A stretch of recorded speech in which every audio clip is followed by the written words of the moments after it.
Let me see, it's already cold.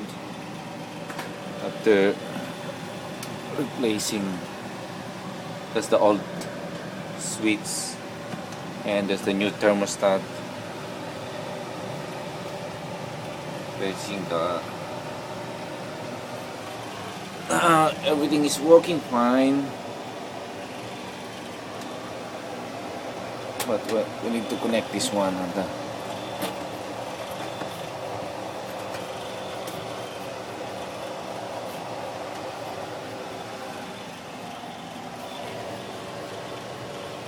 that's the circulation for the alright.